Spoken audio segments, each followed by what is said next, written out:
Air travel is a marvel of human ingenuity, connecting people across continents in hours. Every day, millions trust in the complex systems and skilled professionals that make flight possible. Behind each routine journey is a vast network: pilots, crew, air traffic controllers, engineers, and safety regulators, all working in harmony. Aircraft are technological masterpieces, built with redundant systems to ensure safety even when something goes wrong. Statistically, flying is far safer than driving, thanks to a culture of continuous improvement and rigorous scrutiny of every incident. This proactive approach keeps air travel extraordinarily reliable, allowing passengers to relax and enjoy the journey. The seamless experience of flight, repeated millions of times, reinforces our trust in aviation's safety. It's this invisible, dependable system that makes flying not just efficient, but fundamentally secure. A plane crash is a rare but catastrophic event, one that instantly transforms a routine journey into a moment of crisis. For most travelers, the idea of such a disaster is almost unthinkable, a distant possibility overshadowed by the overwhelming safety record of modern aviation. Yet when tragedy does strike, it shatters the routine safety of air travel, leaving airports eerily silent and families searching for answers. The suddenness of these events is what makes them so jarring, disrupting the normal flow of life and travel. These tragedies are shocking precisely because they are so uncommon, making headlines and capturing global attention. News outlets scramble to cover every detail, and the world watches, united in shock and sympathy for those affected. Despite over 100,000 daily flights connecting cities and continents, fatal accidents remain statistical anomalies, rare blips in an otherwise safe system. Yet, their impact is immense, rippling through communities and industries worldwide. Major air disasters often result from a complex chain of small errors, miscommunications, and unforeseen circumstances, rarely a single catastrophic failure. Each link in the chain is a reminder of the intricate systems and human decisions that keep us safe in the skies. Investigations meticulously unravel these chains, piecing together evidence from wreckage, flight data, and human testimony. Their goal is not just to assign blame, but to understand what went wrong and how to break these links in the future, preventing recurrence. The public's fascination with air disasters stems from a deep need to understand how such failures can happen in a system built on reliability and precision. We seek reassurance, searching for reasons and lessons amid the chaos. Studying these events is essential, not to dwell on tragedy but to learn, adapt, and reinforce the safety net for future travelers. Every investigation leads to new protocols, improved technology, and better training for those who keep us safe. Every lesson learned from disaster strengthens the protections for millions who fly each day, ensuring that the skies remain among the safest places to be, and that the unthinkable becomes even less likely with every passing year.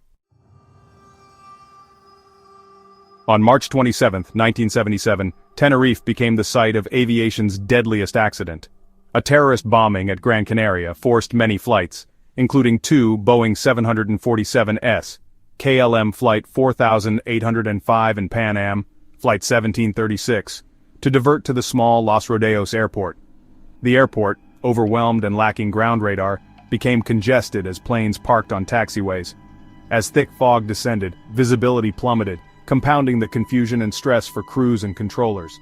Both flight crews faced pressure, long delays, duty hour limits, and anxious passengers. Reliance on radio communication and poor visibility set the stage for disaster. A series of misunderstandings and operational challenges would soon have fatal consequences. With Gran Canaria Airport finally reopened after the bomb threat, both 747s Pan Am and KLM prepared to depart Tenerife, eager to continue their journeys. The crews and passengers already delayed for hours were anxious to leave the crowded, unfamiliar airport behind, but the congestion on the ground was unprecedented. With so many diverted aircraft, the taxiways were jammed, forcing the massive 747s to taxi down the active runway itself, a highly unusual and risky procedure.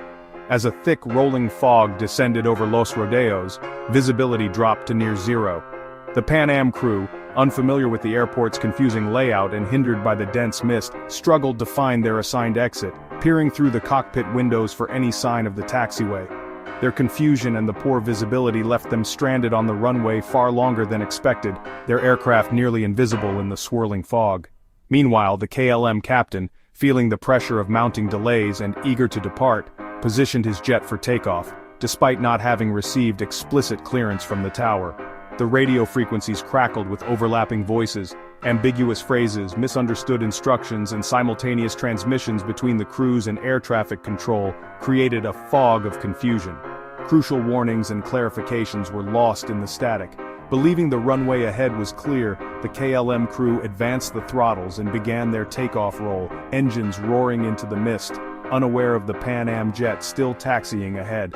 Suddenly, the Pan Am crew, realizing the imminent danger, tried desperately to warn the tower and the KLM jet, but their urgent message was garbled by overlapping transmissions and static, failing to reach those who needed it most.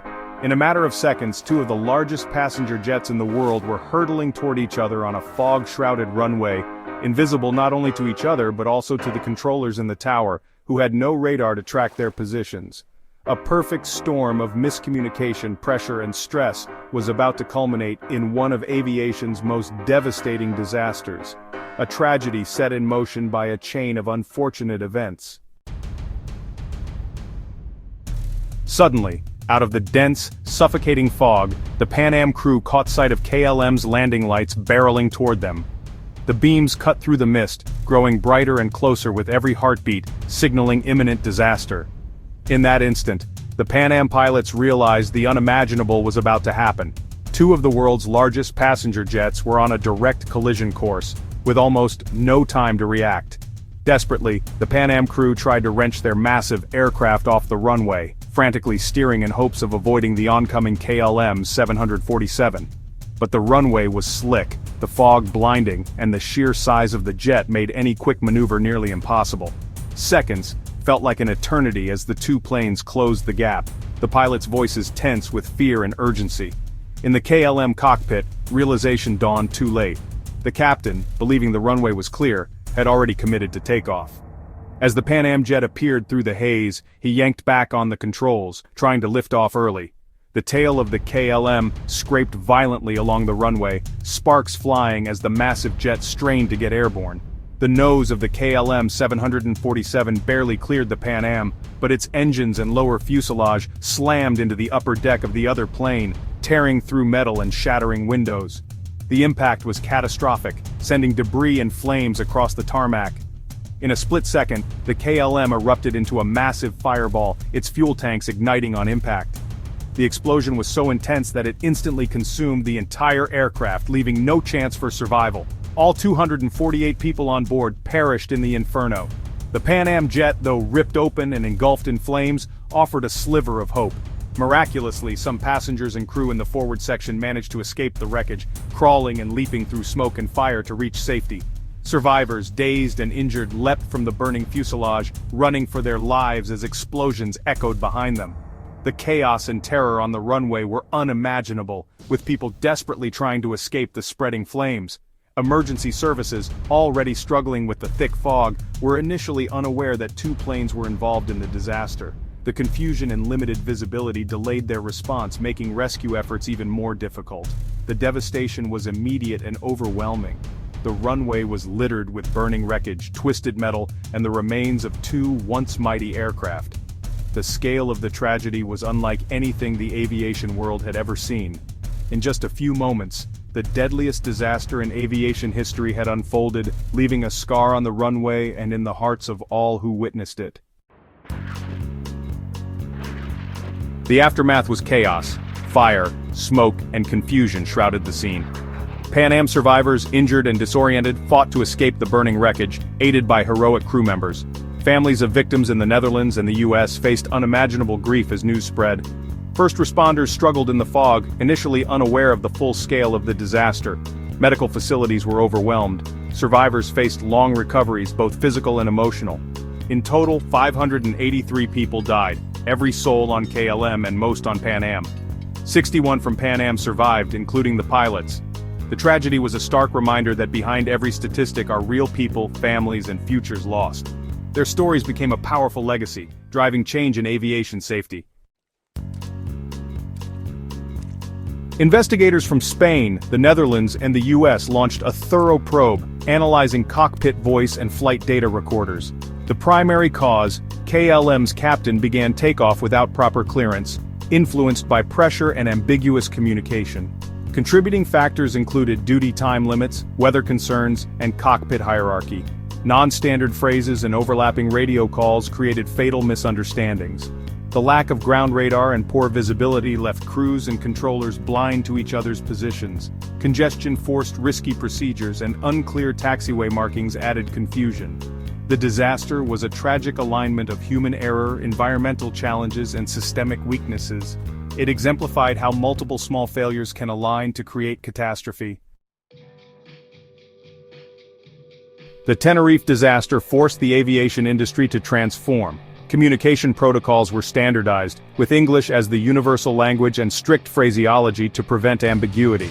Crew Resource Management, CRM, was introduced, empowering all crew members to speak up and challenge decisions for safety. Ground radar systems were installed at airports worldwide, giving controllers real-time visibility in all conditions. Accident investigations shifted focus from blame to understanding systemic causes and preventing recurrence. The industry adopted a proactive safety culture, learning from every incident. The lessons of Tenerife became embedded in aviation's DNA, creating new layers of defense. Out of tragedy, a safer future was forged for all who fly. The Tenerife disaster is a somber chapter, but also a story of hope and progress. The loss of 583 lives led to sweeping changes that have saved countless others.